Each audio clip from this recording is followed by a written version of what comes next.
Listo, doctor, Perfecto. ya está ahí modo presentación.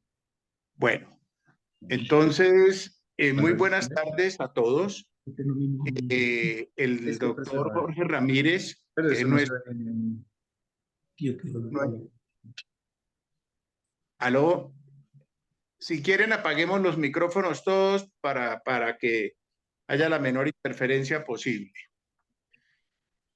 El doctor Jorge Ramírez ha tenido dificultades con la conexión y por esa razón nos pidió que fuéramos empezando. Además, ¿Me porque oyen, son... David? ¿Me oyen? Yo te Sí. oigo perfecto, Jorge. Arranca entonces, dale, dale. Te Bueno, oigo. acabo de poder entrar por el celular, por el computador no pude. Discúlpenme todos y gracias por estar hoy acá. Vamos a dar inicio a nuestra reunión número 203. El genoma humano es de estirpe liberal y el conferencista es el doctor Stevenson Marulanda. Nos va a acompañar como moderador el académico doctor David Vázquez Aguad. ¿Quién es el doctor Stevenson Marulanda? Stevenson es un médico general y especialista en cirugía general de la Universidad Nacional de Colombia. Ex profesor del Departamento de Cirugía de la Facultad de Medicina de la Universidad Nacional de Colombia. Ex jefe del Departamento de Cirugía del Hospital Universitario de la Samaritana. Stevenson es profesor emérito del Hospital Universitario de la Samaritana. Discúlpenme que me está entrando una llamada y ahora no quiero, no, estoy por el celular. Estamos oyendo Sí, perfecto, Jorge. Dale, dale. no, es que me entró una llamada al celular. Ya, perdónenme, estaba leyendo.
Doctor Ramírez, creo, está hablando, tiene el micrófono apagado.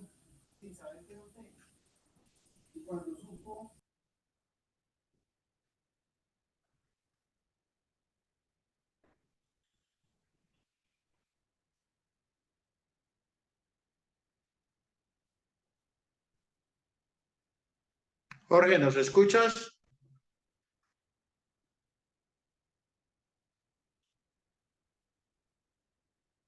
Aquí sí, aquí sí. ¿Ya me escuchan? Perfecto. Bueno, qué pena. Sigamos y no nos atrasemos más. La coordinación nos la va a hacer el académico David Vázquez Aguad, médico ginecólogo y vicepresidente de la Academia Nacional de Medicina. Tiene la palabra, David, y les pido Bueno, muchas disculpas. gracias. No te preocupes, Jorge. Muchas gracias. Confírmame, Cris, que se me escucha bien. Perfecto, doctor. Bueno, muchas gracias. De todo, pues quiero agradecerle a Jorge y a Stevenson la gentileza que han tenido para pedirme que moderara esta reunión. La verdad no soy genetista ni de pronto soy un poquito individualista y un poquito egoísta, entonces yo creo que por eso fue que me dijeron que la moderara, pero lo hago con mucho gusto porque el tema es apasionante y porque Stevenson es una persona que siempre he mencionado por además de sus habilidades quirúrgicas y su estilo gremialista, porque es una persona, un humanista de verdad, muy culto. De tal manera que me siento muy contento de moderar esta reunión. Estoy en el consultorio trabajando, pero paré un poquito la consulta para poder estar con ustedes. El genoma humano es individualista y egoísta. Yo sé que muchos de ustedes no son médicos, entonces como para poner un poquito en contexto, les quiero decir que un gen es una unidad que tiene la información y que realmente es una congruencia de ADN, de ácido desoxirribonucleico. Eso es un gen. ¿Y los genes dónde están? Están en los cromosomas. Y el conjunto de genes de una especie, en este caso humana, que es lo que vamos a hablar, se llama genoma.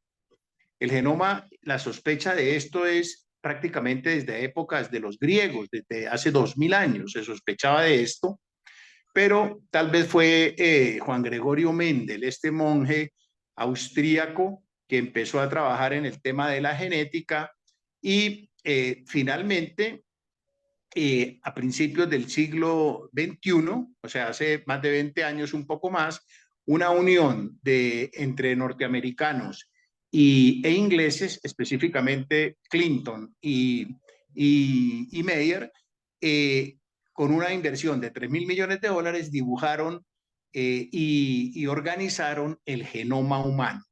Y el genoma es realmente lo que lleva nuestra información y lo que transmitimos a través de la especie humana.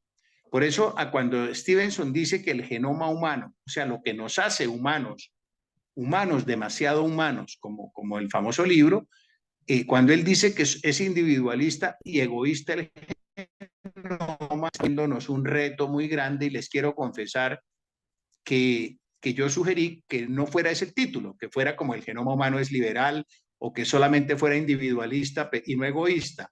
Stevenson insistió en este título y ya vamos a ver por qué insistió en este título. No quiero extenderme más, quiero darle la palabra a mi buen amigo Stevenson. Lo considero mi amigo, es una persona, como ya lo mencioné, muy culta, que le aporta mucho a su departamento, es una persona que ha entendido, como dijo León Tolstoy, que si uno quiere ser universal, debe escribir sobre su aldea, y esa aldea, Guajira, de donde es Stevenson, que comparte conmigo ese provincialismo y ese es corazón del labriego que nos hace un poquito distintos a las personas que son tan urbanas. Yo creo que hoy nos va a dar una conferencia fabulosa, fantástica. Yo ya le había pedido a Jorgito que en caso de que esté encamellado en consulta, porque voy a acabar hoy tarde la consulta, pues que me reemplace en las preguntas y en esto por si acaso, pero trataré de estar conectándome permanentemente. Y Stevenson, mil gracias por tu buena onda de compartirnos este tema y gracias también a Jorge Felipe por continuar con la saga de nuestras reuniones de Cecimil. Muchísimas gracias, Stevenson, tienes la palabra. Bueno, muchas gracias a Jorge Felipe Ramírez, mi gran amigo, y a David también, excelentes amigos míos, por honrarme de verdad, invitarme a este espacio tan importante y de tan alto nivel académico y científico. De verdad que para mí es una honra. Cuando me dijeron ellos dos a mí que hiciera esta presentación, yo la verdad lo diferí mucho, por miedo. No miedo escénico a la presentación, sino al que dirán. Porque esto son unas reflexiones que yo vengo haciendo hace rato. Y cada diapositiva que ustedes van a ver está hecha con mucho rigor, mucha honradez intelectual y moral. De manera que espero que no me crean todo, que lo tomen como una manera de debate, porque esto no está terminado de hacer.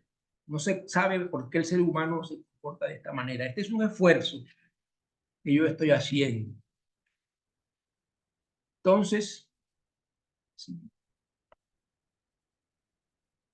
es como una metáfora Es un tímido esfuerzo porque yo quiero articular de manera monista, en una sola unidad, el poder explicativo de las ciencias naturales con el de las ciencias sociales, a fin de que entendamos de manera más comprensiva que la cultura sapiens, la nuestra, que gobierna y modela las sociedades modernas, aún ahorita es esclava todavía de la naturaleza animal que somos. Miren, esta diapositiva representa la materia, el estudio científico de la materia, que se llama materialismo científico. Ahí ven ustedes que son 36, puede haber más. En rojo grandote, evolución. Porque si nosotros estudiamos todas esas 35 materias que están ahí con una óptica evolutiva, de pronto entendemos mejor de dónde venimos y para dónde vamos como seres biológicos.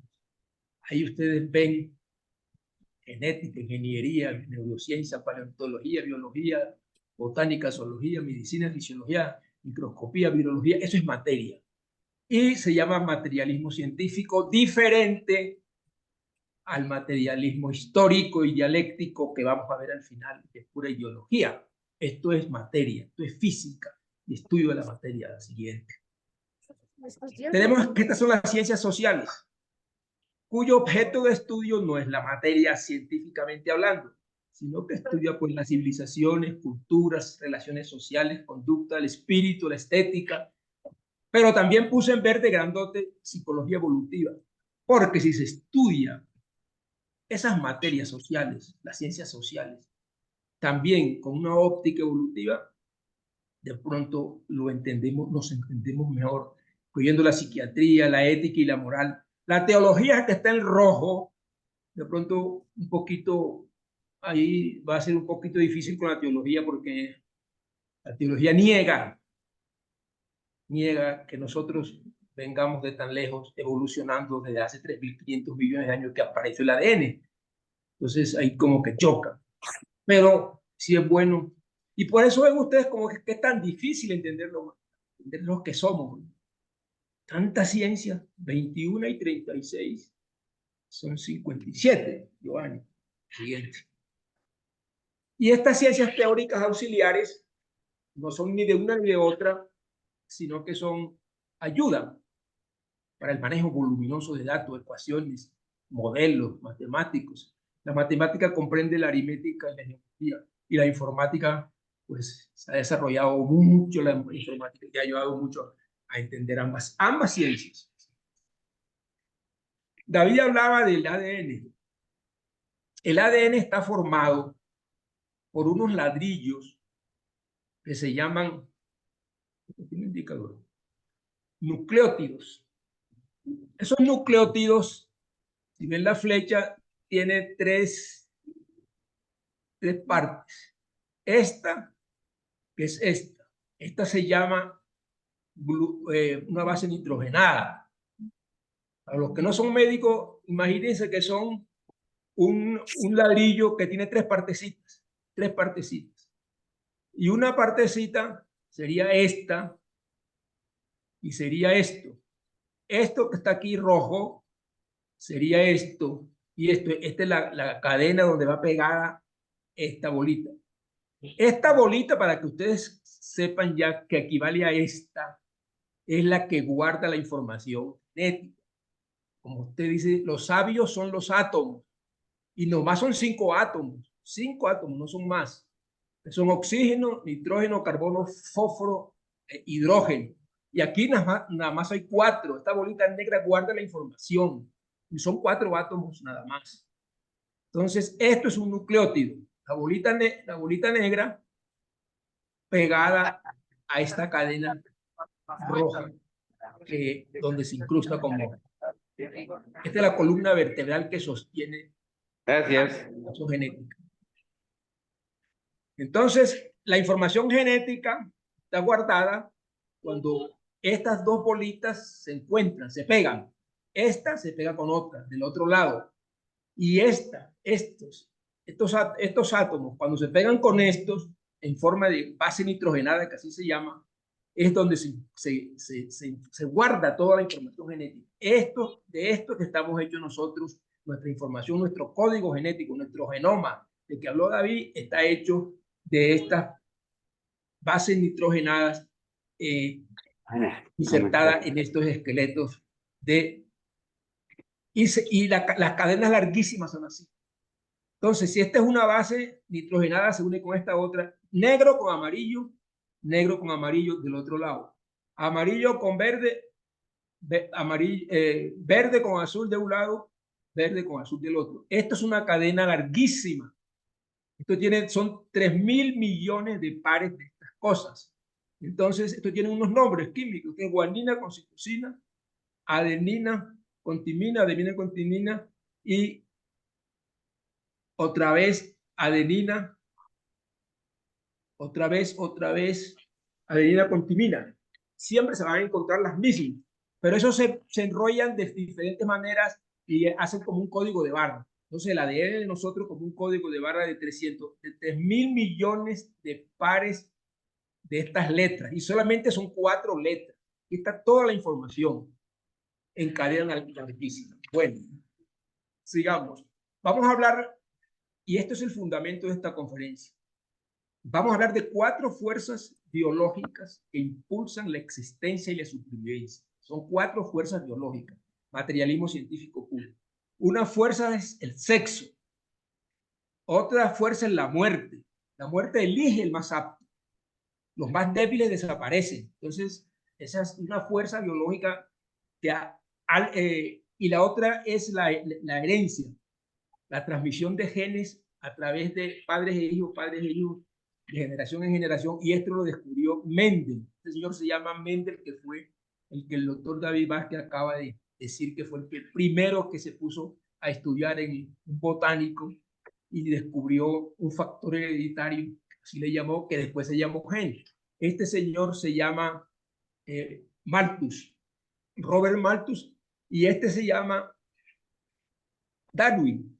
Entonces, este fue el que dijo que nosotros veníamos evolucionando desde hace mucho tiempo, estudiando los fósiles, y que el más apto era el que sobrevivía. Entonces, nosotros en esta conferencia vamos siempre a insistir en estas 4 fuerzas que son las que han hecho posible que la vida hoy sea como es. Malthus, Mendel y Darwin. Muerte, herencia o genes y evolución.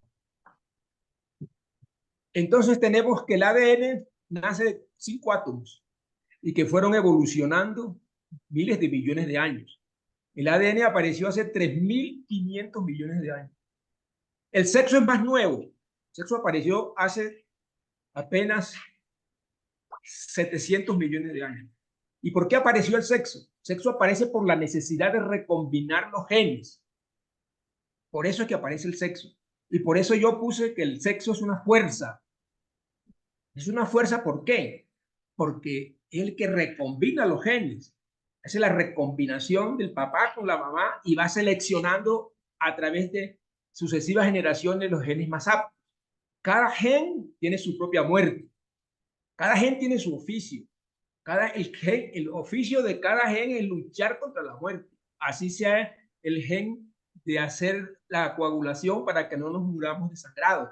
Quien no tiene el gen de la hemofilia, pues no tiene ese gen y se va a morir desangrado. Entonces, el propósito del gen es la existencia y la supervivencia de la biodiversidad mejor adaptada. Siempre todos los diapositivas van a salir recordándonos que el ADN viene de la tabla de Mendeleev, que son 5 átomos, que se organizaron esos 5 átomos en ADN hace 3.500 millones de años y que hace 700 apareció el sexo para recombinar más rápido esos genes y hacer a la biodiversidad cada día mejor, sin dar saltos, porque esto que dice arriba, natura no facit saltum, es un latinajo medieval que quiere decir la naturaleza no da saltos.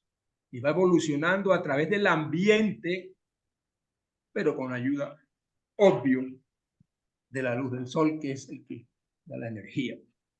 Eso es la supervivencia. Entonces, la vida, ¿qué es la vida? La vida es una lucha eterna por la supervivencia. Este soy yo vengo de una bacteria. Yo tengo genes de bacteria como usted, como cualquiera. Y tengo genes de gusano, y tengo genes de mosca, y tenemos genes de muchas cosas. Y la vida que ha venido evolucionando, digo yo acá, que es la lucha incesante por la existencia y la supervivencia. Es un continuum de átomos que viene viajando desde el Big Bang hace 13.500 millones de años y se volvieron biología, empaquetándose en microcosmos de materia, energía, tiempo y espacio. Cada uno de nosotros un microcosmos de materia, energía y espacio, en forma de individuos únicos, fugaces e irrepetibles, como una mosca, como usted o como yo. Aquí está la biodiversidad, es lo mismo, pero fuimos evolucionando, seleccionando el más apto a través de las 4 fuerzas, del sexo, Mendel, la genética, la muerte que va seleccionando el más apto y la flecha azul apuntando a mí siempre va a representar a Darwin. Esa flecha es Darwin, el gen es Mendel, el sexo y la muerte es Malthus sin dar saltos. Natural non facit saltus. Descartes decía que el cuerpo y la mente son 2 cosas distintas. Eso se llama dualismo en filosofía, dualismo, que son 2 cosas. Y decía, nada hay más que aparte a los espíritus endebles del recto camino de la virtud, que es imaginar que el alma de los animales es de la misma naturaleza de la nuestra. Y que por consiguiente nada hemos de tener ni esperar tras esta vida. Como nada temen ni esperan las moscas y las hormigas. Ellos pensaban, en ese siglo XVII, está la fecha de Descartes, que nosotros no teníamos nada que ver con los animales. Preferían ser los últimos ángeles y no los primeros animales, dijo Sherrington, padre de la neurociencia. Y sí tenemos mucho de animales, como vamos a seguir viendo acá. Entonces, ¿qué es la mente? O sea, el alma, la psiquis. Es un moderno software de supervivencia y evolucionó junto con el cuerpo. Esto va en contra de lo que dice Descartes. La mente también evolucionó con el cuerpo. El sexo, la muerte, la herencia y la evolución no tenían ningún interés en separar el cuerpo de la mente. Todavía hay gente que dice que la mente es aparte, que eso es metafísica, que eso nada tiene que ver con el cuerpo. No, así como las células hacen su oficio en el pulmón o en la sangre o en los intestinos, en el hígado, pues las neuronas hacen su trabajo y es pensar. Y eso es un software, pero para sobrevivir. La mente es un software de supervivencia moderno y evolucionó junto con el cuerpo, contrariando a Descartes. Esta teoría se llama monista. La filosofía monista es que cuerpo y alma. Entonces, ¿el genoma qué es? Una santísima utilidad, porque hace 3 cosas.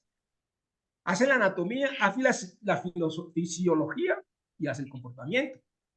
O sea que si tengo un instrumento anatómico, un pico, un diente, una aleta, una garra, un ala, una cola, y tengo un software, una mente, esa mente me dice cómo debo usar esas herramientas en favor de mi supervivencia. Para eso es la mente, para usar mi cuerpo y mi propio pensamiento en favor de mi supervivencia. Y eso lo hace el genoma. El genoma es un todo que vino evolucionando para que nosotros podamos sobrevivir.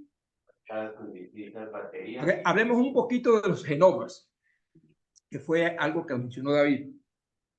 En 1999 secuenciaron, o sea que secuenciaron todas esas bolitas que yo les mostré, esos nucleótidos los secuenciaron. Y descubrieron que las moscas tienen el 60% de genes equivalente a nosotros.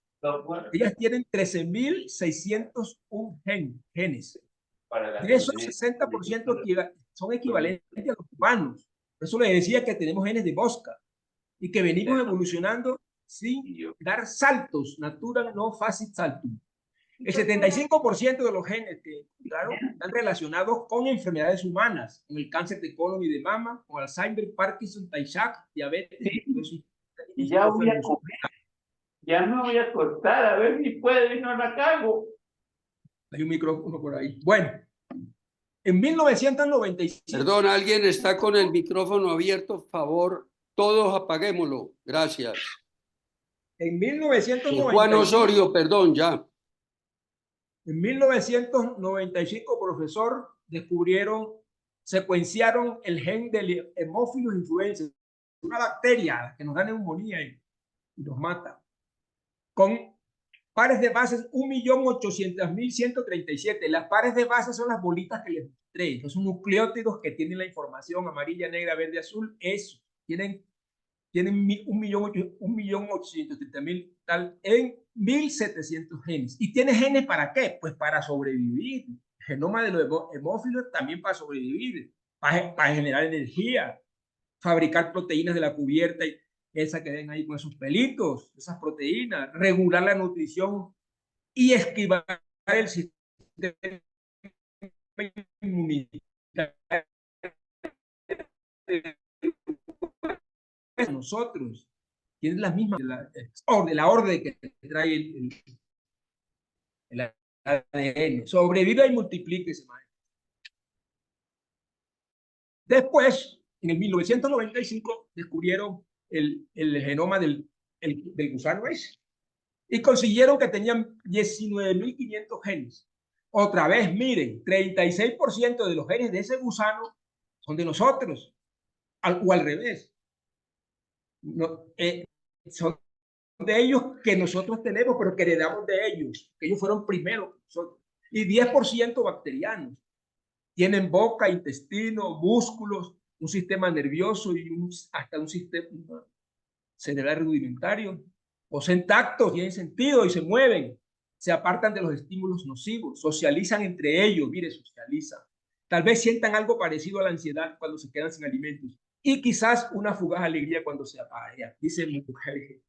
Entonces, ese es el genoma de ese gusano para sobrevivir y pasarla chévere seguramente.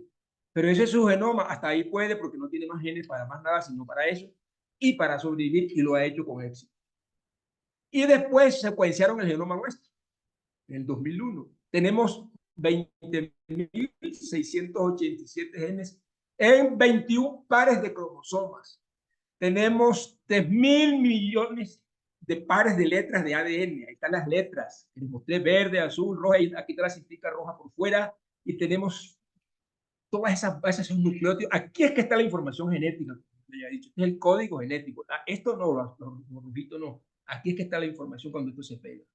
Entonces, miren cómo esto, quién sabe cómo, yo no tengo ni idea cómo esto sintetiza una proteína cuando se pegan aquí y es lo que nos hace que seamos humanos o que seamos animales de tal o cual casa o hagamos tal civilización porque tenemos una capacidad mental, en fin. Es como un libro de 1.5 millones de páginas, 66 veces la enciclopedia británica. Si usted desenrolla esto, lo pone en lineal, eso puede llegar de Londres a Nueva York, en una sola línea. Así es el tamaño de esa información. Entonces, la mente es un software de supervivencia. Tenemos 80.000 millones de neuronas y el 80% de nuestros genes codifican características del cerebro, codifican esto. Esto es nuestro software de supervivencia. Hasta la conciencia de la percepción, cognición, expresión, instinto, emociones y sentimientos que son importantes, el lenguaje, memoria y aprendizaje. ¿Por qué hablamos los humanos? Pues por muy sencillo. ¿Por qué va a ser? Porque tenemos un gen que nos hace hablar. Es el gen que ya se conoce, FOXP2, que fabrica unas estructuras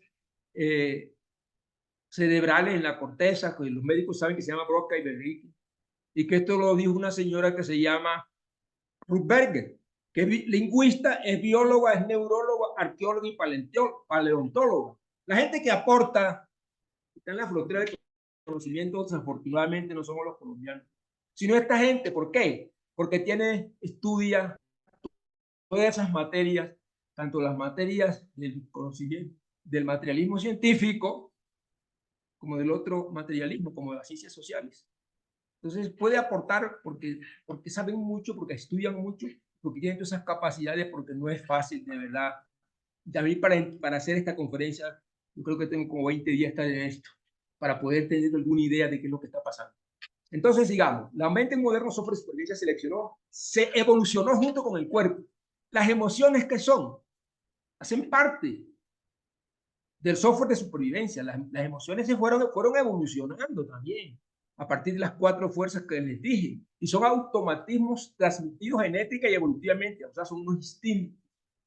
En respuesta a alteraciones súbitas del entorno que predisponen al individuo a reaccionar de manera corporal e instantánea, pero con una expresión facial característica, de rabia, ira, dolor. Eso es automático, eso no se piensa. Y eso está en este sistema que se llama sistema límbico, sistema de las emociones, esto azulito acá. Y esto lo fabricaron los genes, porque el 85% de nuestros genes se dedican a las características del cerebro. Los sentimientos no son los mismos que las emociones.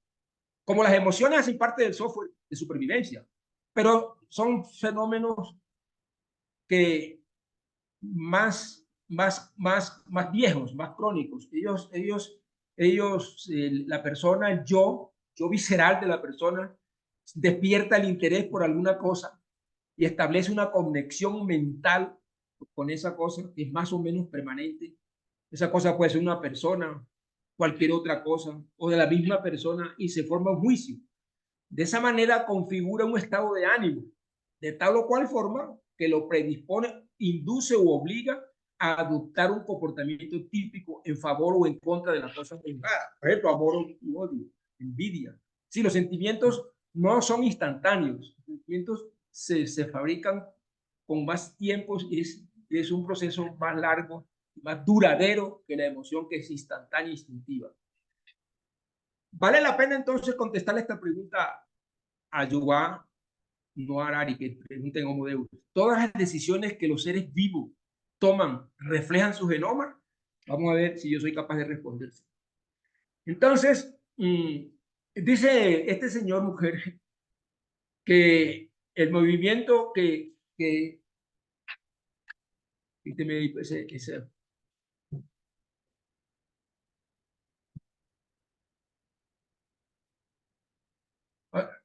no, tranquilo. Entonces dice mujer que el movimiento de una planta hacia la luz solar, la danza de las abejas y el desarrollo embriológico de un feto, esas cosas las hace solamente los genes, son instrucciones genéticas. O sea que no se necesita tener un cerebro, porque todavía no lo tiene el embrión, no lo tiene la abeja, ni tampoco lo tienen las plantas, y sin embargo ya toman decisiones. Solamente, lo que quiere decir esto es que no se necesita cerebro para vivir. El cerebro apareció después. Muchas decisiones se toman, para contestarle a Gary, muchas decisiones se toman del genoma, aquel que todavía no ha desarrollado un cerebro. Pero, como había dicho yo antes, los que tenemos cerebro, ya este software de supervivencia toma las decisiones separadas ya del propio genoma, es decir, de los propios genes. ¿Por qué? Porque para eso los genes hicieron ese software, para que fuera la conciencia y para que fueran ya una toma de decisiones pues pensada. Y ahí es importante que se sepa esto, que no es necesario que se tengan un cerebro para tomar decisiones, porque lo puede hacer de otra manera. Dice este señor, que fue premio Nobel de Economía, que las emociones influyen mucho en la toma de decisiones, que nuestros deseos, valores, miedos, prejuicios o afectos influyen claramente en la toma de decisiones. Este fue premio Nobel porque dijo eso, porque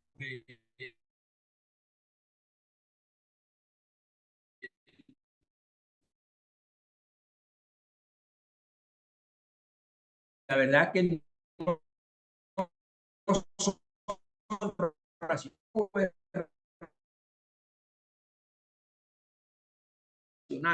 Entonces, la economía también está influida por los deseos.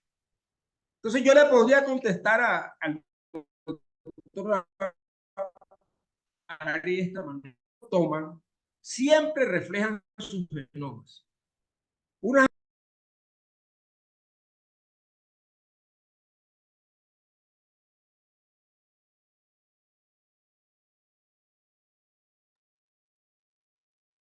Sí. No, ya lo veo otra vez ahí a Stevenson. El computador se perdió, Stevenson. No veo la presentación. Sí, Cristina, ¿tú sabes algo? No, parece como si se hubiera Porque perdido allá la veo a información. Stevenson, tiene el micrófono apagado. Pero dejó de presentar. Sí, Y ahí como que le están ayudando. bueno, veremos.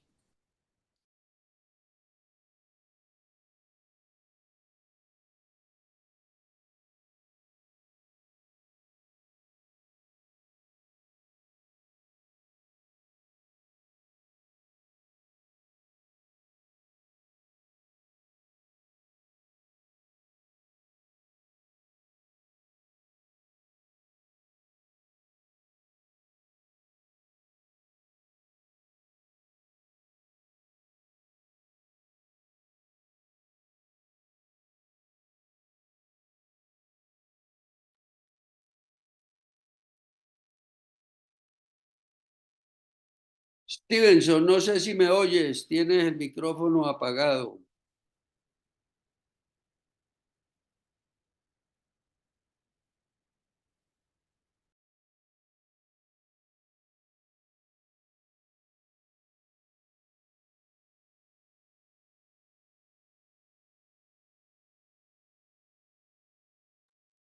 Vamos a ver, parece que es un tema de comunicación, está mala. Sí, parece conexión porque se ve como también espaciada No, las... pero ahí veo a Stevenson, está como con alguien, a ver, como arreglando el computador. Cuente, Stevenson. Listo. ya, Tranquilo, no te ya, preocupes. ya, listo. Bueno, Bueno, entonces le estaba yo comentando que estaba contestando el doctor Harari. Doctor Marulanda, pero la presentación no está puesta. Giovanni, la presentación no está puesta.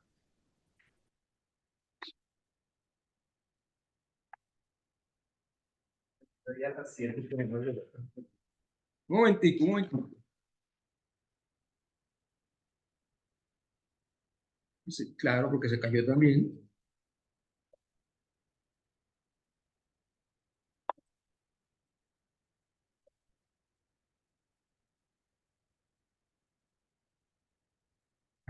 ¿Ya? ¿Ya? Sí, señor. Bueno, ahora sí vemos bien. Sigue, Stevenson. entonces les decía yo que estaba contestando a Harari esto.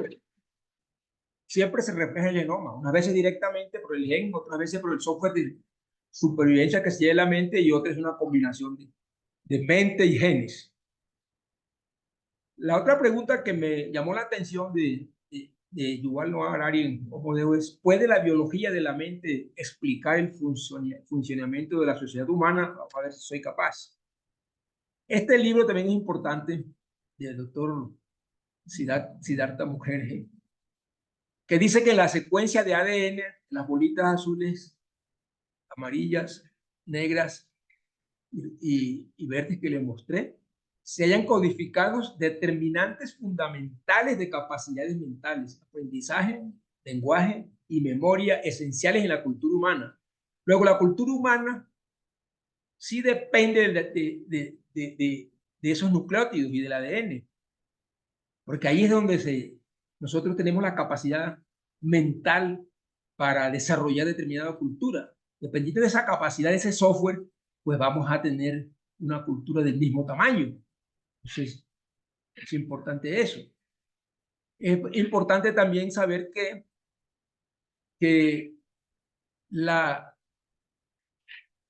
los humanos compartimos el 98% de nuestros genes con los chimpancés.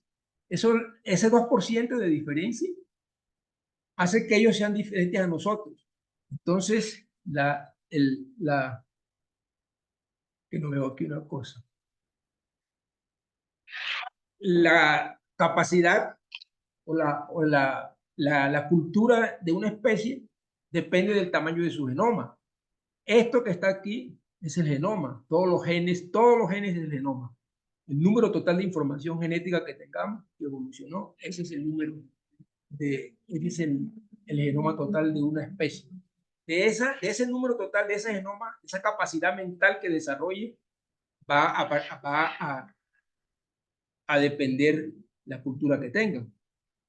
Entonces, la biología de la cultura, a recibir en este hilo, yo pienso, ¿no?, que las sociedades, culturas y civilizaciones humanas son estos ovillos, están acá, de deseos, instintos, emociones, es decir, de naturaleza humana, deseos, instintos, emociones y sentimientos innatos, pero que a través de la cultura se revuelven con conocimientos, actitudes, ideas políticas, filosóficas, sociales, morales, éticas y religiosas. Entonces sí se puede explicar, desde mi punto de vista, sí se puede explicar la cultura a través de la biología.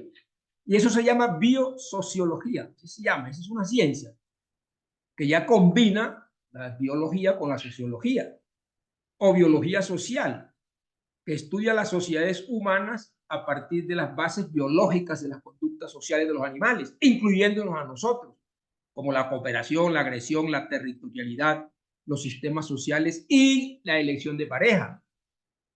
Entonces le podríamos contestar al doctor Harari de esta manera: estimado doctor Harari, cada especie animal tiene la sociedad, cultura y civilización que su genoma le permite construir.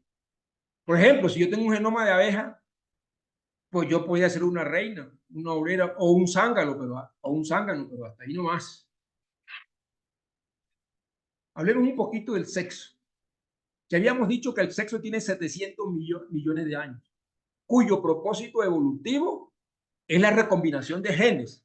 Lógicamente también reproducirlo, pero había otras formas de reproducción, de manera que la biología estaba contenta con las otras formas de reproducción, pero no había recombinación de genes. Y la recombinación de genes es importante para la selección del más apto, como ya habíamos dicho, porque ese cruce de la mitad del genoma del papá de uno con la mitad del genoma de la mamá de uno, ahí lo que sucede es una recombinación de genes, y eso va de generación en generación y se van seleccionando los más aptos.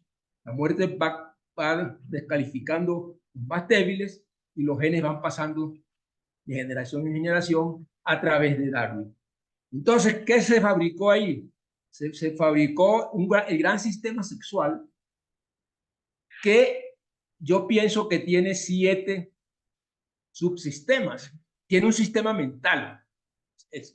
Hay un dispositivo neuronal cerebral. Están los 5 sentidos, hacen parte de ese gran sistema sexual.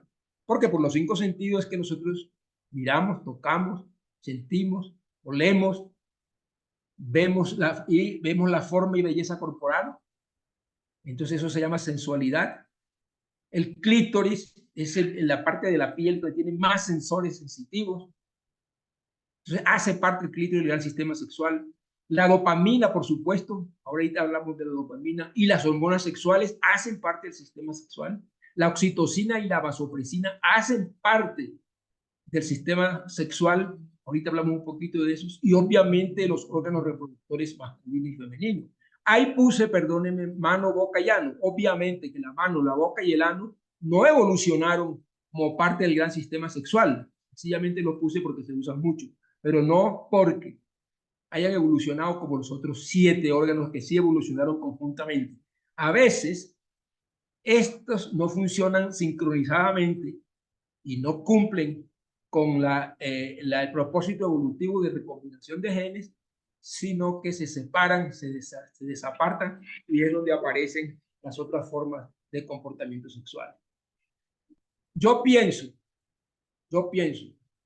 que esta es una trampa evolutiva del genoma, que para lograr su propósito evolutivo, para lograr el propósito evolutivo de la recombinación de genes, inventó 6 cosas. El genoma inventó 6 cosas para poder recombinar su genes. Inventó el placer sexual. La otra trampa sería la sensualidad, sea bonita a la vista, al oído.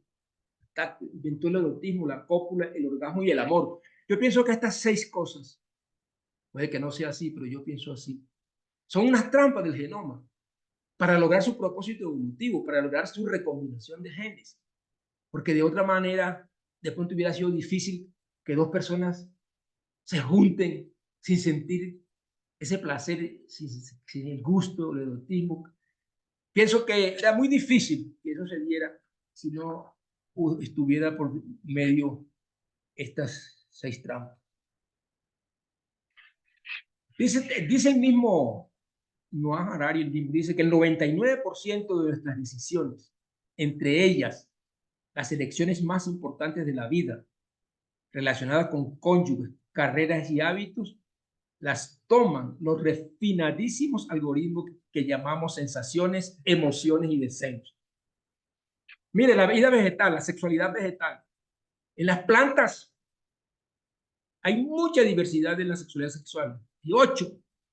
Entonces hay plantas unisexuales, plantas bisexuales, hay plantas hermafroditas, y hay todas esas formas de presentación de la sexualidad vegetal.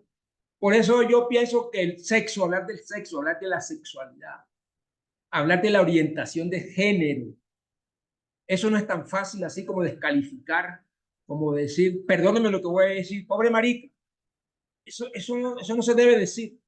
Eso tiene mucho que ver con la evolución de hace 700 millones de años y cómo se fueron dando estas cosas, que obviamente esto amerita pues más profundidad, pero sí yo estoy convencido de que esto es más complicado de lo que aparece.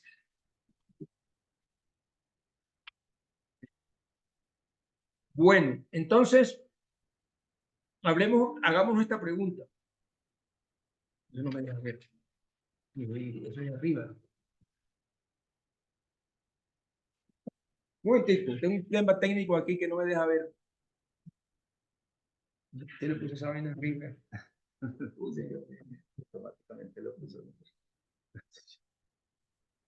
Bueno, entonces la pregunta es, ¿los pecados capitales hacen parte del software exterior? Tengo problemas. Ay. Esta es la pregunta. ¿Los pecados capitales, que son los que están acá, hacen parte del software mental? Yo pienso que sí. Yo pienso que sí. Desde tiempos bíblicos, Jehová se dio cuenta de que la humanidad era mala. Por eso mandó el diluvio universal. Génesis 5 dice, y vio Jehová que la maldad de los hombres era mucha en la tierra, y que todo designio de los pensamientos del corazón de ellos era de continuo solamente el mal. Estaba muy preocupado. Y Génesis 7 dice, exterminaré sobre la faz de la tierra los hombres que he creado, hasta la bestia y hasta el reptil y las aves del cielo, pues me arrepiento de haberlos hecho. Yo pienso que sí, que ese software mental de esos 7 pecados capitales tiene que ver con algo de la biología. Puede que no, por eso les dije, no me crean todo. Es un ejercicio, unas reflexiones que yo hice, y puede que dicen que no, que eso no es así. De todas maneras, el círculo moral del genoma es muy estrecho y creo que está programado sentimentalmente para reconocer y ayudar a los más próximos genéticamente. De eso apareció el sentimiento, porque ya esto sí es sentimiento, como yo definí sentimiento, que era un proceso distinto a la emoción, es un proceso que se va formando con el tiempo. Tenemos la xenofobia, el racismo, el colonialismo, el nacionalismo. Este es un nacionalismo maligno. Cuando dijo este señor que la sangre y el suelo son sagrados, es peligrosísimo. Estos sentimientos de superioridad, la esclavitud, el armamentismo, porque hay que armarse, porque hay que defenderse del otro, el militarismo, esos esos son sentimientos, pienso yo, que van por allá, porque siempre hemos sido militaristas y guerreristas. Por ejemplo, en el año 1839 y 1842, Inglaterra volvió adicto a 200 millones de chinos a punta de cañones de su Royal Navy. ¿Por qué? Porque tenían la balanza de pagos, estaba a favor de los chinos y tenían que resolver ese problema.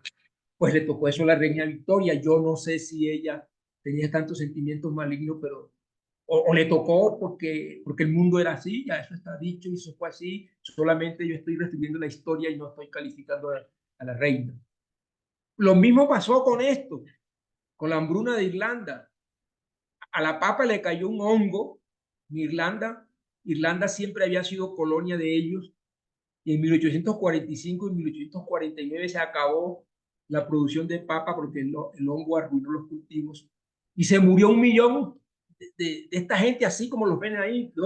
Otro millón tuvo que irse. Así llegaron los Kennedy a Estados Unidos, y los Kelly y los Murphy. Entonces, terrible que la humanidad sea así, y esas cosas han ido pasando, y todavía hoy yo creo que están pasando. En 1885, Europa se repartió a África. Lo azul es Francia y lo rojo es Inglaterra. Y ahí le dieron un poquito a España y un poquito a los otros. Entonces, a este señor, el Leopoldo II, le dieron el Congo belga, grandísimo, 2 veces Colombia.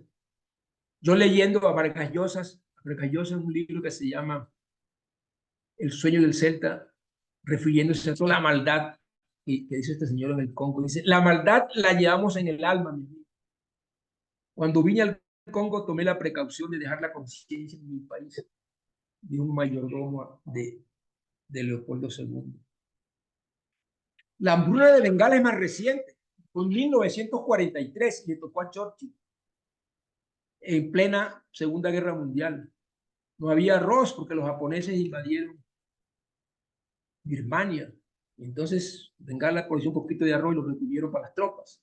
A pesar de que había arroz en Bengala y otros granos para alimentarse, las políticas de guerra británicas evitaron el acceso de granos alimentos. 2 millones de muertos le costó eso a Bengala. ¿Y qué clase de sentimiento maligno será este?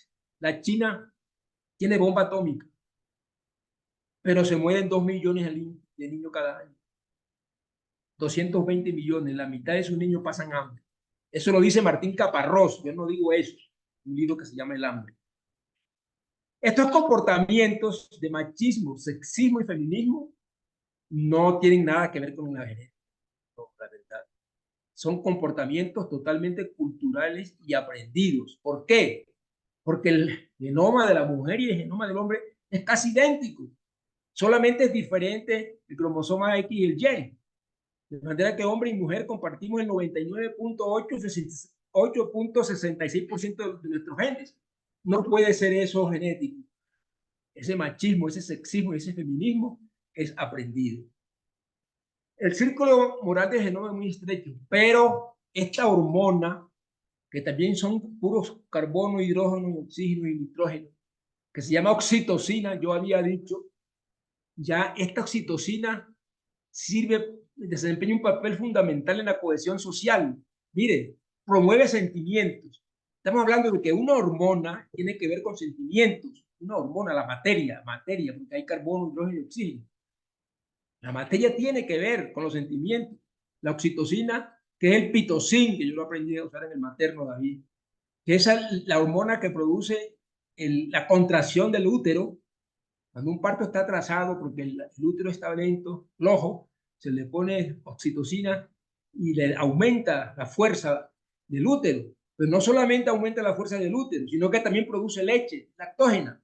Pero además de que produce leche, promueve sentimientos de solidaridad, pero entre nosotros mismos, entre la familia.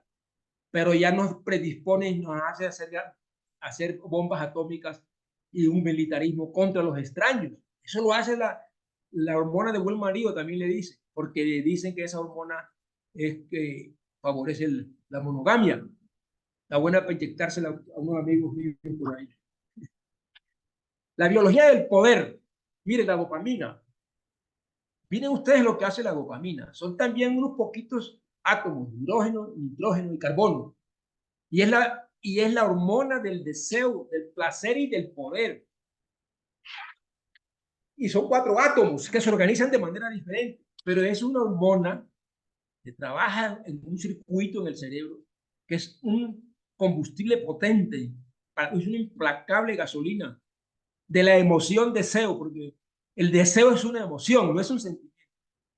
Y esa gasolina, esa dopamina, impulsa como cohete las ganas, la obsesión, la ilusión, la motivación, el entusiasmo, la ambición y el interés instintivo, porque fue un instinto de tener más y más, hasta la adicción, la avaricia y la codicia.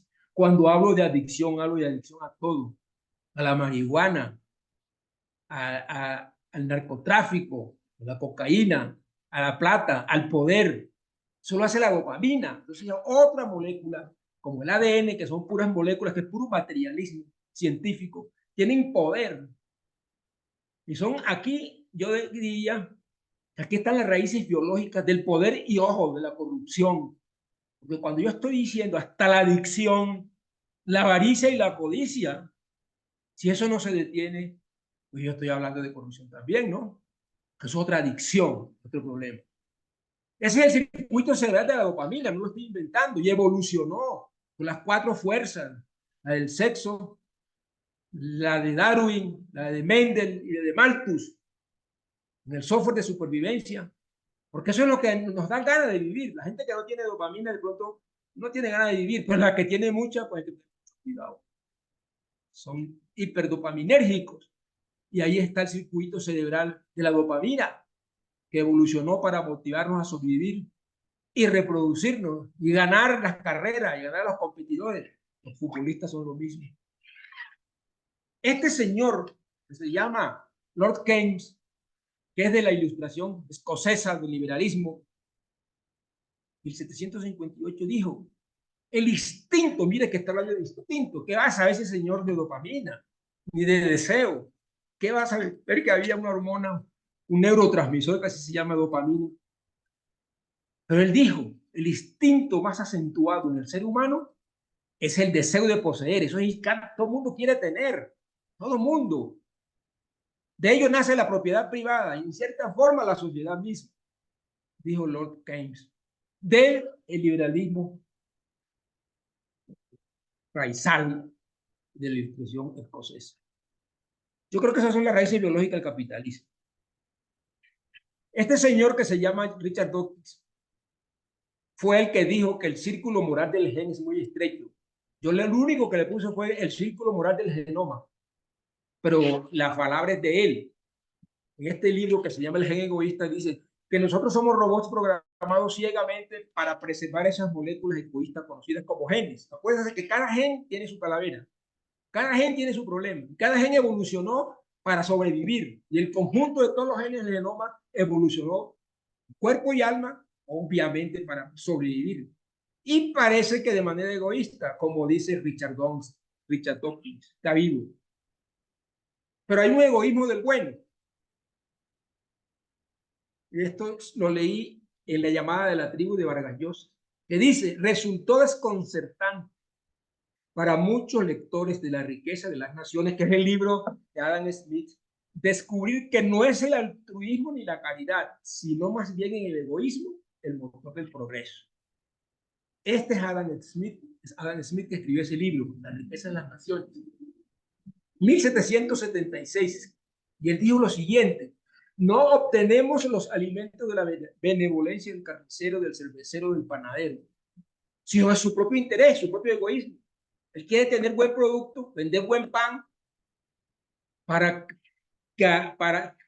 que resolver la necesidad de una persona, pero que esa persona le vaya bien con su producto, que sea barato, que sea bueno, de buena calidad, y de eso vive el Señor. Entonces dijo después: no nos dirigimos a sus sentimientos humanitarios, no, sino a su egoísmo. Por eso el título. Por eso es del egoísmo, pero de este egoísmo del bueno, no del egoísmo del corrupto, ni del avaro, ni del codicioso, sino de aquel egoísmo del emprendedor, del trabajador y del que no es corrupto. Y nunca hablamos de nuestras necesidades, sino de resolver las necesidades de los consumidores con buenos productos. Bueno, miren ustedes que el centro del placer, el centro de la adicción, el centro del deseo, está en el circuito de la dopamina. Pero hay un núcleo en ese circuito de la dopamina que concentra más las neuronas del deseo y del placer, que se llama núcleo accumbens. Las personas que tienen mucho núcleo accumbens, que tienen ese núcleo hipertrofiado o que tienen mucha gasolina dopaminérgica, son peligrosas si no saben modular ese deseo, esas ganas. Pues facilito pueden meterse a narcotraficantes, pienso yo, o a políticos, o de pronto empresarios, a hacer carteles porque tienen una exagerada núcleo accumbens. En cambio, la amígdala es la del freno. La amígdala es donde está el miedo, donde le dice, mira, ten cuidado, no vayas a meterte en ese negocio porque es peligroso, porque te pueden matar, porque puedes caer preso, en fin, no pases por ese callejón oscuro. Es decir, la amígdala es como de la moral, la del miedo, la de la vergüenza, la de la prevención. Entonces, ahí está, en ese equilibrio entre el núcleo accumbens y la amígdala, debe haber un equilibrio, como entre la gasolina y el freno. Cuando uno va conduciendo un carro, no corras tanto, pues tampoco corras poco. Necesitas una velocidad de emprendimiento para que la sociedad funcione. Pero hay personas que están realmente con un núcleo accumbens exageradamente hipertrófico y una amígdala chiquitica, y ese es el desastre.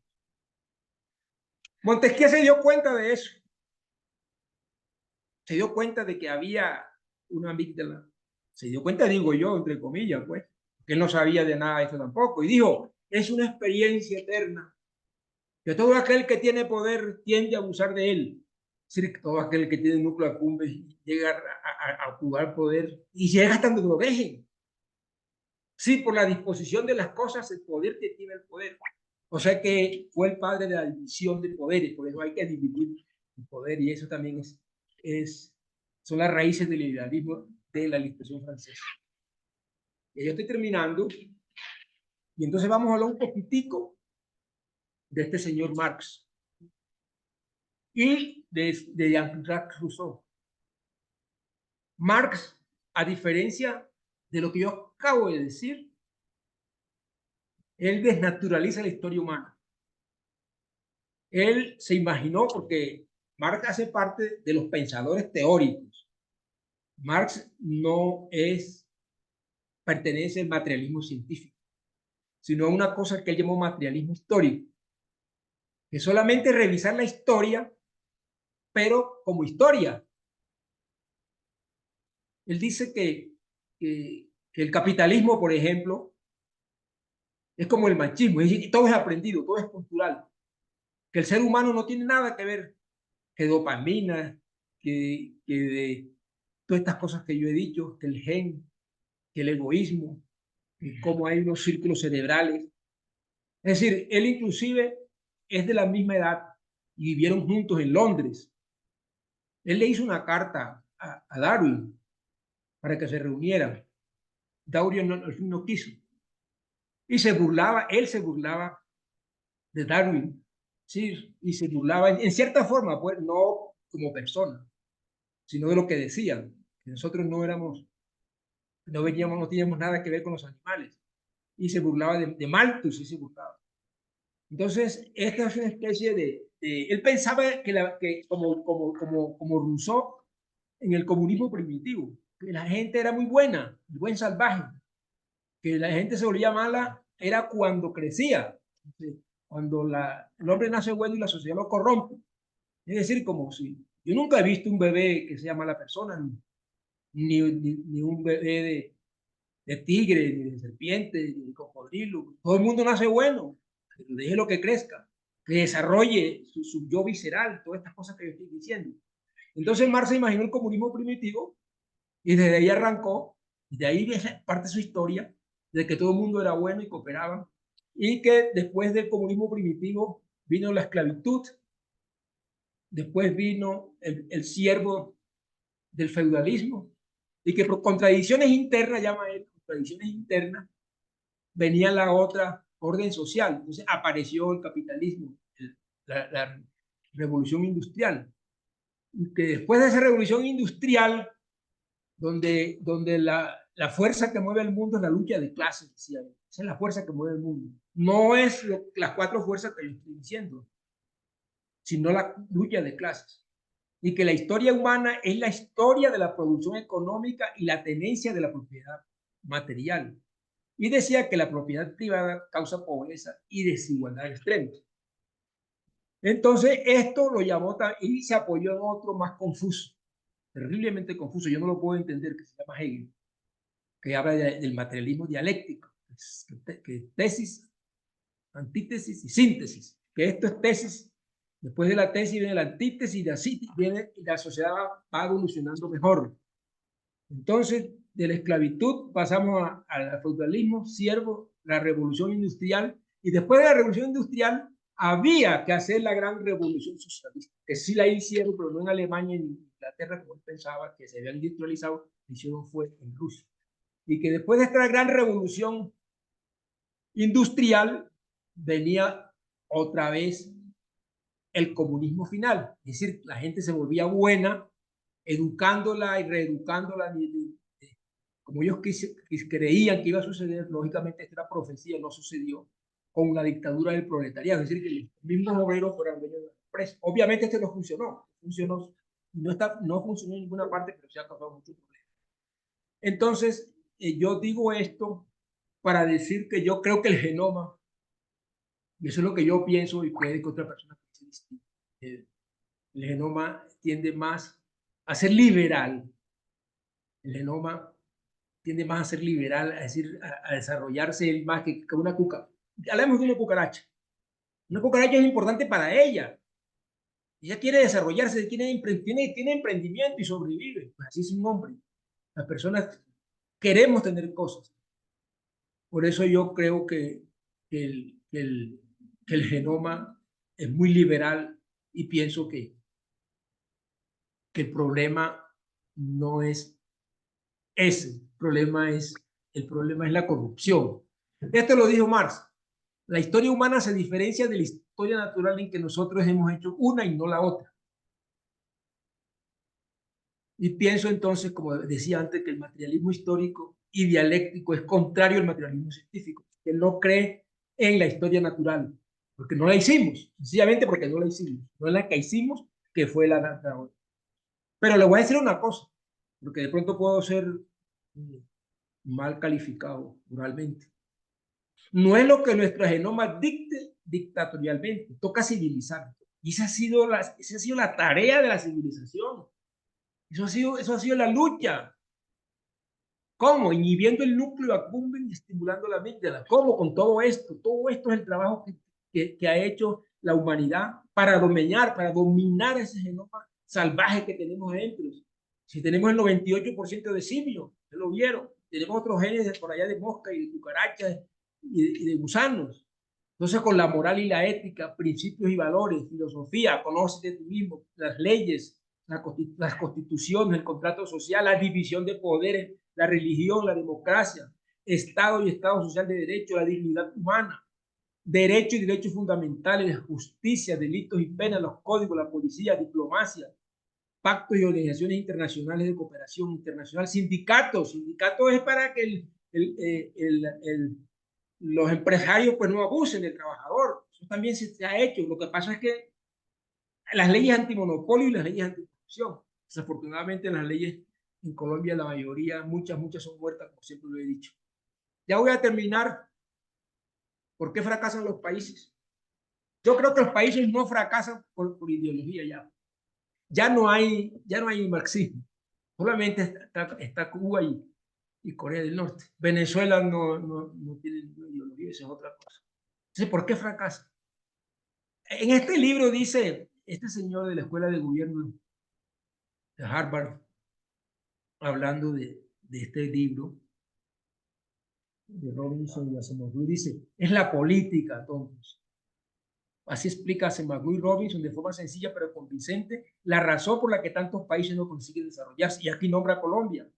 Desde el absolutismo de los Estuardo al periodo prebélico del sur de Sierra Leona a Colombia.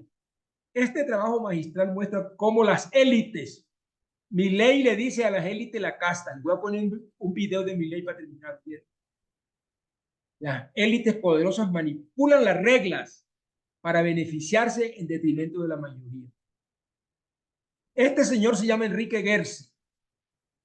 Enrique Gersi es un neoliberal. No les gusta que les digan así, ¿no?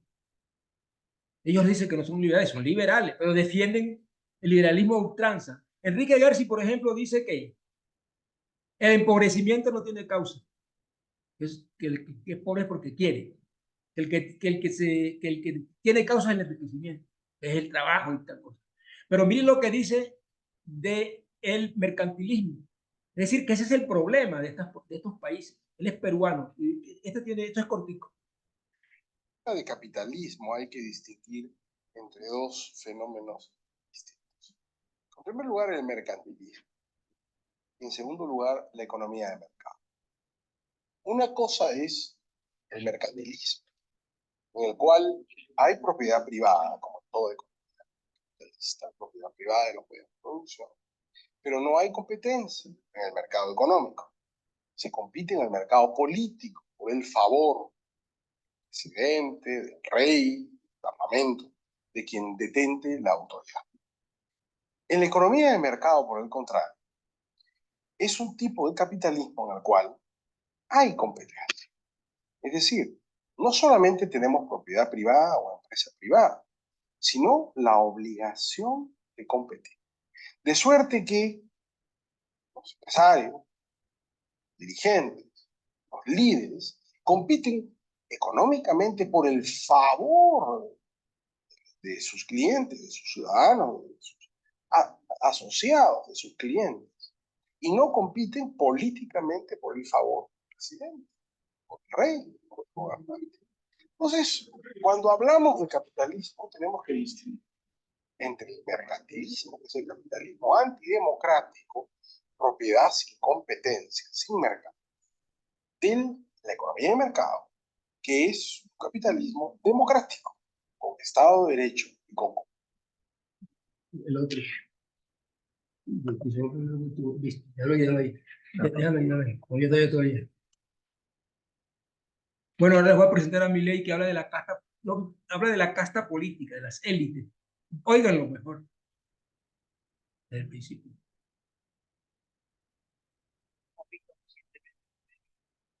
Tiene volumen. Sistema diseñado para generar intermediarios.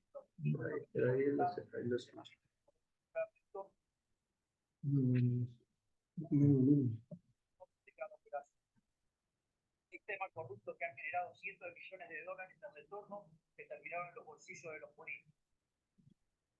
Es esta la mejor definición que podemos dar de la situación en la que hemos encontrado el Estado. Una organización criminal diseñada para que en cada permiso, en cada regulación, en cada trámite y en cada operación haya una coima para el político del mundo.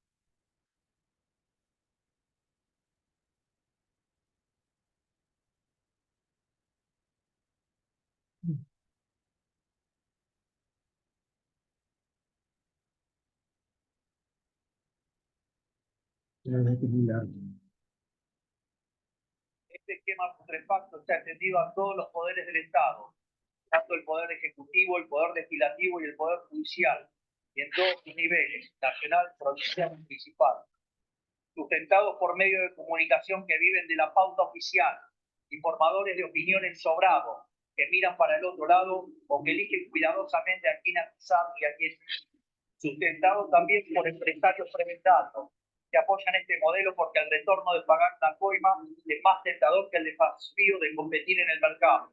Es decir, un sistema en absoluta bancarrota moral e intrínsecamente injusto.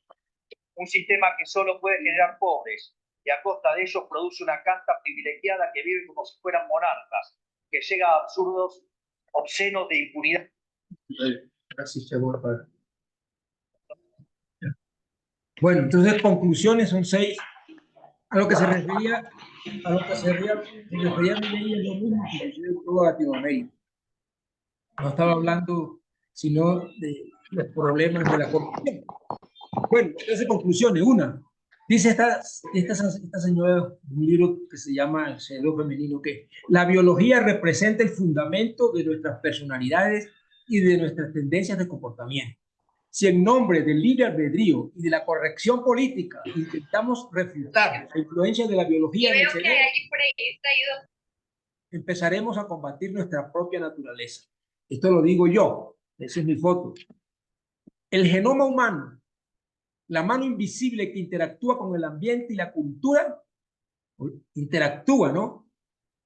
Con el ambiente y la cultura, orienta el mundo biológico, político, económico, social, cultural, sexual y moral. Otra, no se puede separar el desarrollo biológico del ser humano del desarrollo social. Dicho de otra manera, el mundo natural y el mundo social, como el cuerpo y el alma, son inseparables.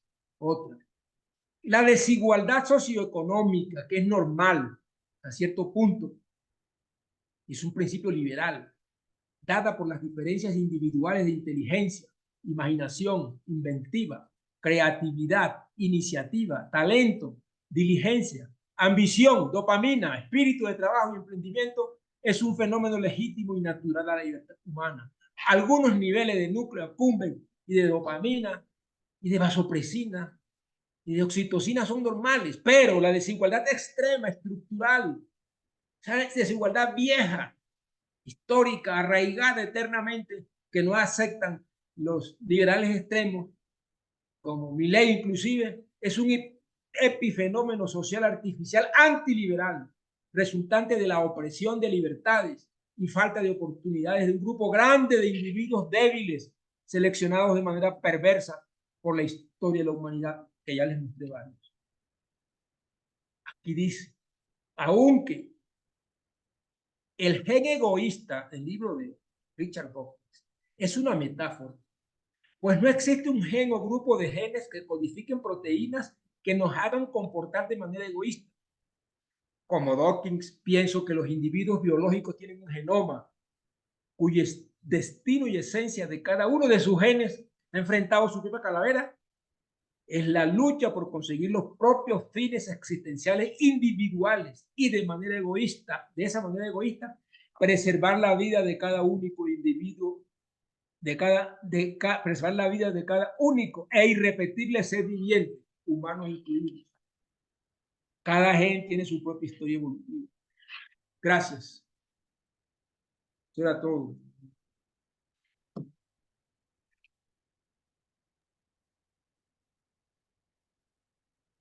Bueno, Stevenson, excelente presentación y pues aprendimos mucho todos. Creo que David, por temas personales, tuvo que retirarse, no sé si ya volvió. Y bueno, con esto abrimos el conversatorio. Entonces, no sé quién de los participantes quiera hacer algún comentario, alguna pregunta. Todo esto es válido acá. Aquí tenemos a Roberto, perdone el apellido, si quieres se presenta Roberto y tienes la palabra. Roberto Díaz. Ah, bueno, es de Neiva. Bueno, No, Roberto, bienvenido. no, muy interesante cómo refiere la evolución, el motor de la historia al concepto materialista. Esta es una cosa que no se ha resuelto si el motor de la historia se ha generado por las condiciones físicas y materiales o por las ideas de las personas. Si las revoluciones se dan por una necesidad fisiológica de la gente o porque hay una idea de un revolucionario y cambian las cosas. Ese ha sido el motor de la historia que aquí lo vemos y que lo demuestra muy bien, que la Revolución Francesa no fue por un alborote de la libertad y generar la república, sino por una evolución generada en el cerebro por algo físico y material. Ese es un elemento muy claro que está demostrando el doctor Stevenson. ¿No me oye? Sí. Ah, bueno, entonces ya remata con la época moderna de cómo Marx plantea que es las fuerzas de producción, la suma de los elementos que determinan un precio, un bien. Y es la escuela austriaca la que antes de que existiera un país socialista plantea que eso no va a funcionar. Es la escuela austriaca encabezada por Mengel y von Mises, en que dice que los precios dependen de los deseos de las personas, no de los factores de producción. No es de sumar la mano de obra, el material, los costos indirectos, sino es que el deseo de las personas van a tener más predisposición por algo y eso va a hacer que cueste más y viceversa. Puede que algo que cueste, que tenga mayor inversión, si la gente no lo desea, pierde su precio y ese es el mecanismo de mercado. Entonces, ese es el empate de lo que hoy estamos viviendo, de lo que después vienen las teorías del monetarismo, de lo que básicamente Hayek y Keynes, que hoy se está reviviendo el concepto de Keynes, de cómo el Estado en emitir billetes genera riqueza y cómo, al contrario, el Friedman es de que el Estado no tiene que meterse y es lo que hoy estamos viviendo en la discusión de lo que quiere hacer en Argentina, de revivir la riqueza que tuvo una vez, pero volviendo a que el Estado no se meta. Eso después de que Argentina fue uno de los países, al principio del siglo pasado, fue uno de los países más ricos del planeta y por el manejo que se le dio a su economía, hoy está en esa crisis. Es el enfoque completo que termina en la presentación del doctor Stevenson. Muchas gracias. Gracias, Roberto, por el comentario. ¿Qué opinas, Stevenson, sobre lo que nos comenta Roberto Díaz? Y ahorita le pasamos la palabra a Germán Guerrero. Tienes la palabra, Stevenson. Pues sí, la mirada del doctor Roberto Díaz está de acuerdo con lo que yo dije y hace como un resumen.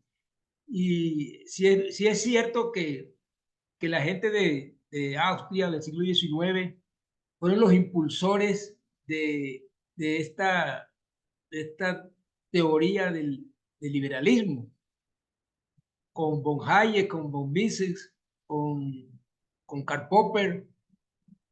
Fueron esta gente que le dieron ese impulso y como que hasta Hayek escribió y disecó cerebros.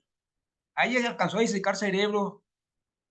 Él fue soldado de la Primera Guerra y por allá se fue a disecar cerebros y de él yo me nutrí mucho de la escuela austríaca porque él también habla de que de que la mente y el cuerpo no son cosas distintas, que la mente no está por fuera del cosmos, que la mente hace parte del cosmos, que la mente también es material.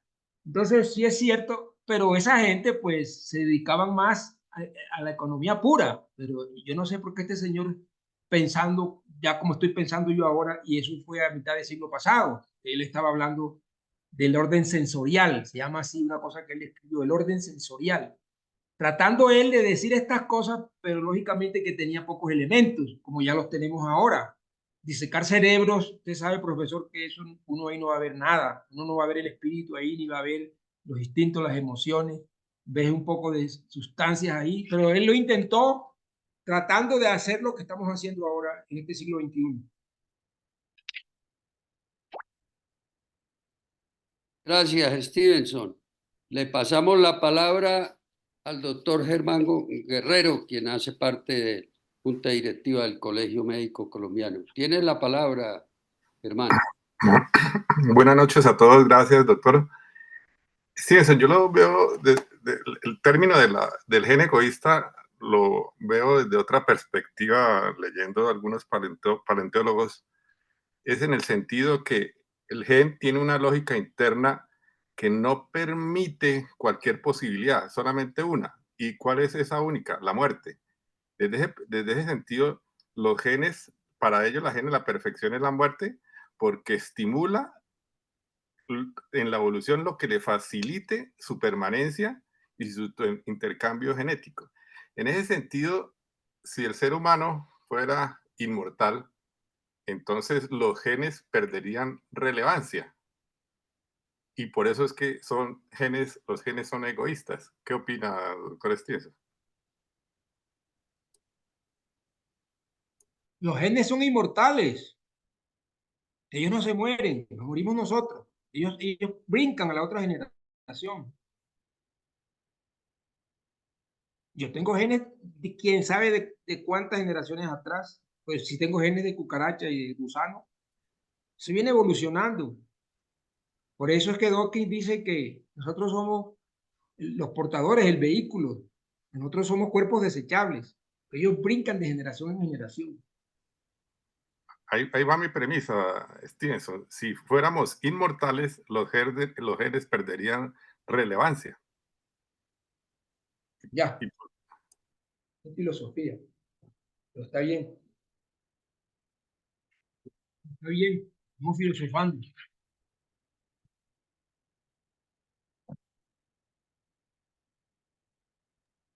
Stevenson, Sí, señor.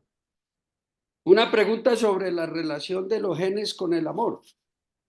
Se dice que pues, en una de las principales atracciones que hay en el amor es cuando una persona busca en otra aquellos genes que no tiene. ¿Eso es cierto? ¿En qué se complementa el uno del otro? ¿Cómo explica uno eso, esa atracción? No, yo no creo que Desde el los punto de genes... vista de genes, gracias. Los genes sintetizan proteínas. Eso es lo que hacen ellos. Por ejemplo, si una flor es de color morado, los genes, esas bases, esas bolitas verdes y rojas, sintetizan un color. Y ese color con la luz del sol se ve morado, sintetizan una proteína. Yo no creo, profesor, que nuestros genes sinteticen una proteína para darnos cuenta que una mujer tiene los genes que me faltan a mí. Yo lo que sí creo es que los genes sí sintetizan proteínas para que ella se vea bonita, para que a mí me guste. Entonces sintetizan la forma, la belleza, la hacen bonita y le dan caderas, le dan voluptuosidad, le dan sensualidad a mi vista. Eso es lo que hacen los genes, para que haya esa atracción mutua. Pero eso es una trampa, como yo dije, para conseguir el gen su propósito, para poder brincar a la otra generación, la cópula. Eso es lo que yo... Y el amor, que fue la pregunta que usted me hizo, es otra trampa. Ese se llama amor erótico. Estamos hablando del amor erótico, amor agudo. El amor es ese que le hace a uno, que llaman traga, y que los costeños decimos otra palabra que si usted me autoriza la digo y si no, no. Entonces, ese apareamiento, lo voy a decir porque el nivel se presta, se llama, los costeños dicen encoñamiento, perdón. Eso es amor erótico, agudo, pero eso va pasando. Ahí se libera mucha dopamina en ese momento. Después, cuando pasa 6, 8, 10 meses, 2 años, ya se desvanece. Y los que perduran es porque liberan ya, entonces, oxitocina, que ya es un amor reposado. Pero el amor de hijos es otra cosa. El amor de hijos es para proteger esos genes, que es otra trampa. Yo no sé por qué yo adoro a mi hija Valentina y me muero por ella, porque ellas tienen la mitad de mis genes. Entonces, mientras más cerca está el gen, más moralmente se porta uno con esa herencia. Los genes se van, mientras más lejos está el parentesco, ya hay menos amor. Eso lo llamó Dawkins precisamente el círculo moral del gen. Entonces el amor, pues aprovéchelo y los que lo tengan, pero yo creo que ahí hemos caído todos, que eso es una trampa y que muchos hemos reincidido, volvemos y caemos. y después desaparece, en fin. Pero eso yo creo que el genoma es tan vivo, el genoma evolucionó, fue para él ser eterno, para él pasar de generación en generación. Eso es lo que yo pienso, profesor. Gracias. Mira, aquí hay una persona, yo quisiera, Juan Valle, que ha escrito, aquí leo 3 chats. Juan, ¿por qué no tomas el micrófono y le haces estos comentarios o las preguntas a Stevenson? ¿Te parece?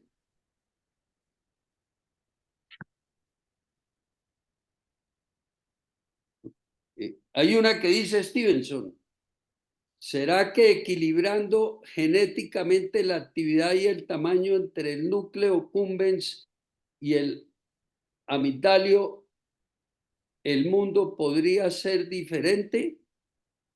Claro, yo pienso que esa es una solución, pero esa solución es de poshumanos, porque ahora la genética está trabajando en eso, la genética y sobre todo la genómica y la ingeniería genética, porque ya todo esto todos estos genes no solamente, el genoma no solamente se descubrió y se leyó, sino que se está editando. Ahí Entonces, está Juan Valle. ¿quién Sí. sabe si con el paso del tiempo puedan hacer eso genéticamente? Claro que eso tendría mucha discusión ética, pero hasta allá van a llegar con seguridad, porque esto no se para. Esta gente, estos genetistas, toda esa gente que yo mostré ahí, esas 36 ciencias están trabajando fuertemente en la neurociencia y es probable que la luz ya lo hagan, no sé, pero es una buena pregunta como de ciencia ficción, que a veces resulta ser ciencia real. Profe, porque a mí se me ocurría que mejorando toda ese equilibrio genético del genoma y todo entre el núcleo cumbens y el núcleo amigdalino, se podría mejorar y tratar a personas, por ejemplo, como el presidente de Corea, supongamos, del norte, en la época esa que tuvo Hitler. Bueno, se podría mejorar con algún tratamiento, visto una manipulación genética para el futuro y para los tiempos que nos esperan. O sea, sería como como una medicina para salvar a la humanidad. Sí, como yo le decía, eso tiene muchas implicaciones éticas y además ahora se está diciendo que el gen es un arma peligrosa, porque se está hablando de poshumanismo, se está hablando de personas que van a tener superpoderes, superhumanos, y que si alguien puede hacer ese tipo de cosas, entonces la humanidad entraría ya en otro contexto, que se llaman los superhumanos. Pero lo que usted dice, pues puede ser totalmente cierto, ya se conocen todos esos circuitos y se conoce el núcleo accumbens, qué es lo que hace, y la amígdala, probablemente, quién sabe, ¿no? Pero todos esos intentos que se están haciendo ahora para modificar genéticamente el humano, eso es muy complicado. Hay un médico chino preso por una clonación por allá que hizo. Entonces no es fácil, pero es bueno que nosotros estemos muy atentos a esta frontera del conocimiento, porque realmente esta es la frontera del conocimiento esta es la raya entre lo humano y lo poshumano. Esto no se detiene. Entonces hay que estar muy pendiente de estos desarrollos. Muchas gracias, profe. Mucho gusto, Juan. Bueno, ¿quién más de los presentes tiene algún comentario para hacerle al maestro Stevenson Marulanda sobre todo el tema del genoma? Stevenson, ¿cómo analiza el tema del genoma y la inteligencia artificial? Genoma artificial. ¿Qué relación podrá tener? Déjeme pienso un ratico. A ver, genoma, inteligencia artificial. ¿Qué será? La inteligencia artificial lo que va a servir, pienso yo, de pronto es para avanzar en el manejo de grandes datos, manejo masivo de datos, para avanzar en lo que estamos diciendo, para avanzar en el estudio de todas estas grandes cantidades de información y algoritmos que maneja, por ejemplo, para secuenciar estas 3.000 millones de bases nitrogenadas que tiene el genoma humano. Se necesitó bastante poder de computación, muchísimo. Si no hubiera habido el poder de computación que hay ahorita en esos secuenciadores, no hubiera sido posible. Y todo eso fue posible debido, la secuenciación del genoma fue debido en gran parte precisamente a esa inteligencia artificial, que es el manejo de grandes volúmenes de datos. Entonces sí va a tener mucho que ver, profesor, la inteligencia artificial en hacernos, como estamos diciendo ahora, poshumanos. Tiene que combinarse la inteligencia artificial, como yo dije al principio cuando mostré las ciencias teóricas auxiliares, que mostré la matemática y mostré la informática. Esa ciencia auxiliar va a ser muy importante para el desarrollo progresivo de esto que yo acabo de mostrarles. Porque secuenciar toda esa cantidad de nucleótidos, son los ladrillos del ADN, lo hicieron fue a punta de computación. Sin la inteligencia artificial, sin la computación, eso hubiera sido una tarea imposible. Y ahí estuvo, profesor, aprovecho para decirle que había una carrera entre la iniciativa privada y el Estado. O sea que ahí había unos investigadores privados, había unos empresarios genómicos que compitieron con el Estado. O sea que hubo una guerra entre el Estado y el mercado genómico. Había un doctor Craig, que secuenció el genoma de la mosca que le mostré y el hemófilos influenza, pero él quería patentar el genoma humano, pero con la condición de que le patentaran los 300 genes más importantes. ¿Para qué? Para que si esos genes eran importantes para producir fármacos, la propiedad intelectual era de Venter Craig, que está vivo. Entonces, esos emprendedores, está bien que hagan eso, son emprendedores privados. Creo que eso está bien, dejar a la gente liberalmente que tenga su iniciativa. Y por otro lado, el proyecto Genoma sea del Estado. Eran varios países con financiación pública. Al fin y al cabo, ellos intentaron ponerse de acuerdo. Lo que yo quiero decir aquí, profesor, es que el Estado y el mercado pueden trabajar juntos. Y la guerra genómica nos demostró que eso era posible, pero siempre y cuando el mercado ni el Estado pues, tuvieran los problemas de que acabamos de hablar de corrupción. Entonces, en esa carrera genómica también el Estado y el mercado. Gracias, maestro. Muy claro. Bueno, ¿quién más de los asistentes quiere hacer algún comentario, alguna pregunta sobre todo lo expresado hoy por Stevenson? No sé, parece que no hay más preguntas. Si es así, vamos antes de terminar la reunión, a presentar la próxima. Entonces, Cristina, gracias. Como la semana entrante es Semana Santa y el martes yo creo que muchos estarán viajando desconectados de este mundo, decidimos hacer nuestra próxima reunión cultural, la número 204, el martes siguiente de Semana Santa, es decir, el 2 de abril a las 6 de la tarde, de hoy en 15 días. Y fíjense lo interesante del tema. Sigamos preparándonos para descubrir, analizar, evaluar y recibir innovaciones en nuestros sistemas de vida.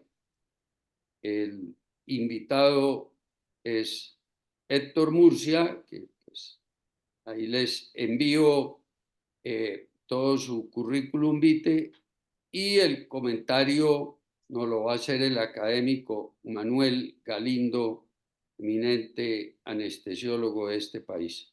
Entonces, todos invitados para dentro de hoy en 15 días a nuestra reunión número 204. Gracias, Cristina, por todo este apoyo cultural, todo este apoyo que nos da para poder hacer estas reuniones desde el punto de vista logístico.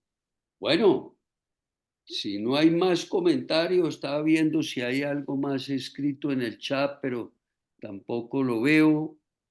Y pues, Stevenson, no me queda más que agradecerte esta excelente presentación, que yo sé todo lo que hay detrás en conocimiento, en lectura, para atreverse uno a hablar sobre este tema del genoma.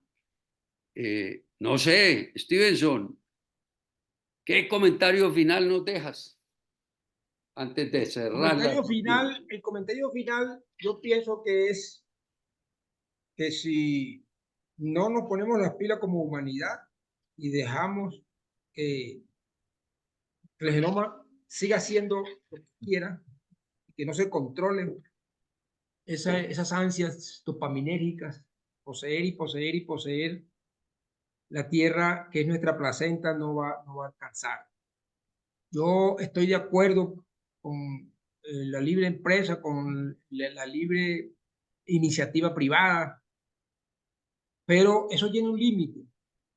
Y la verdad es que, además estoy de acuerdo con Malthus también en el sentido de que ya somos muchos, una superpoblación. Entonces, el gasto energético de la población de 8.000 millones de personas es exagerado, con tendencia a ser cada día más. Y eso yo creo que tiene sus raíces biológicas y esas ansias y todo ese poder del sistema límbico emocional de seguir, pues, que la economía siga un rumbo sin límites.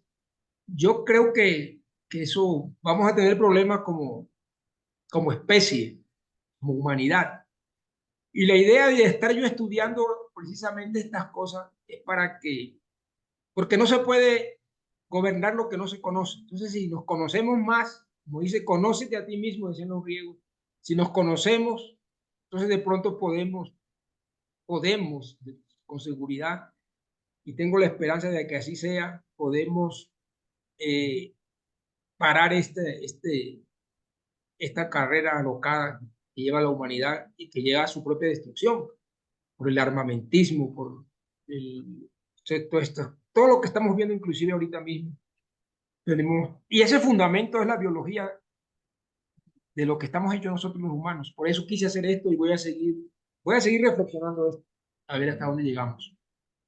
Stevenson, ya que tenemos unos minutos y aprovechando precisamente este comentario final, y tú dentro de la charla lo mencionaste a Carlos Marx, pues fundador del marxismo, sobre eso, ¿qué nos podrías profundizar un poquitico y en lo que acabas de decir sobre el exceso? No, yo lo que creo, yo lo que creo, profesor, es que Carlos Marx seguramente era buena persona, estaba preocupado por los esclavos, los siervos, los obreros, pero yo creo que estaba equivocado, porque él no tuvo en cuenta precisamente la naturaleza humana, de qué estamos hechos, y él pensaba que el hombre era pues una oveja, y que el comunismo primitivo, todo el mundo era bueno. Entonces él además era un profeta, porque él, además de pensar así, se imaginó, porque fue pura imaginación, de que haciendo una revolución y haciendo una planificación central de todo el orden social, eso funcionaba, iba a funcionar bien. Entonces, la humanidad le ha dado la espalda a Marx, pero porque eso no ha funcionado precisamente, por esa gran equivocación. No ha funcionado y no va a funcionar, porque la naturaleza humana no se presta para darle el poder a unas 4 personas que serían un Estado de esa manera como él lo pretendía, porque también son humanos, porque Stalin también tenía mucha dopamina, Stalin también es un humano, no era un poder del cielo. Entonces también son humanos los que van a repartir la economía y a decir cómo se deben hacer las cosas. El orden social que esté en 4 o 5 personas, porque no se explica uno cómo es de otra forma. Y la historia nos ha dado la razón, que esos estados, después que hicieron una revolución socialista e instalaron ese tipo de gobierno, pues son 4, 5, 6 personas de carne y hueso, también con núcleo accumbens, que no tienen la mínima manera de reemplazar a toda una población de individuos con ganas de poseer y de hacer, de tener y de inventar y de tener cosas. Entonces, por eso yo creo que él estaba equivocado y la historia así lo dice. No tiene micrófono. Ya. Perdón, Stevenson, otra preguntita. Tenemos 5 minutos y quiero aprovechar tu conocimiento. Como David lo dijo, eres guajiro, creciste y estudiaste hasta pues empezar la universidad en La Guajira.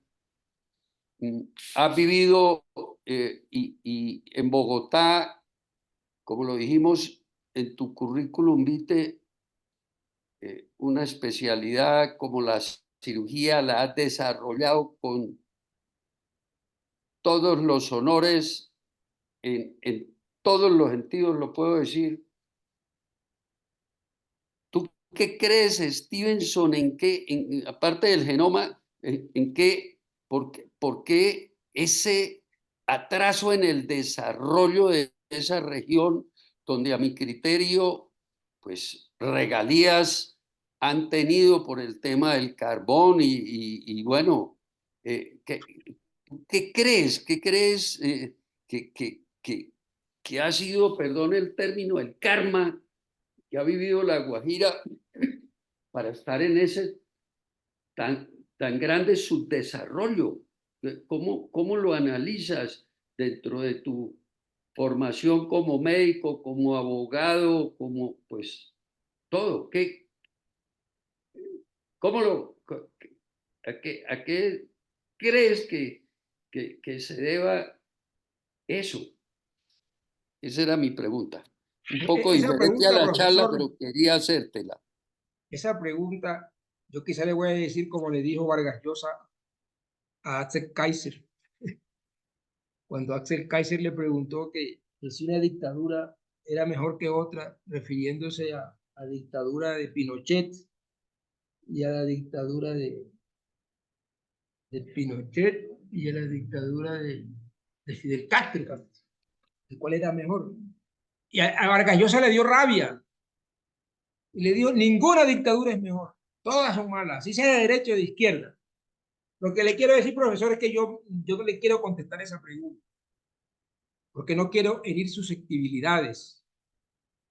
Yo tengo mis propias razones y yo sé exactamente lo que pasa. Y no solamente la corrupción de La Guajira. Son otras corrupciones y otros problemas mayores. Entonces yo prefiero mejor no contestárselo. Porque me toca ser honesto. Yo se la contesto personalmente mejor. Oh, te entiendo perfectamente, Sí, Stevenson, y gracias. porque lo único que le digo es que eso no depende de los guajiros. Eso tiene otras raíces y eso pertenece a Colombia, porque es que somos colombianos. Somos de Colombia. Si La Guajira, le voy a avanzar algo. A nosotros nos queda Aruba 25 millas náuticas, pero Aruba es Holanda. Si nosotros fuéramos Holanda, no fuéramos así. Más o menos ahí, se la dejo ahí. Porque Entendido. Y gracias, además era una pregunta poco fuera del tema. No, mire, siendo las 7:55, creo que hemos tenido un excelente conversatorio. Nuevamente, Stevenson, muchas gracias y créame lo que en un futuro estaremos buscando otro tema que no me disgustaría con otras personas que nos hablara sobre todo lo que es el Colegio Médico Colombiano, desde su creación, el desarrollo, todo lo que le aporta a la comunidad médica y todo eso. Es un tema interesante que, verdad, que muchos de los médicos no saben qué es el Colegio Médico Colombiano. Así es. Y muchos de los que hacen parte de este grupo tampoco. Entonces, vamos pensando, ¿quién más que tú como presidente del Colegio Médico, fundador, presidente por segunda vez, nos hable y si te parece, pues hacemos un conversatorio sobre este tema, que es muy interesante. Listo, profesor.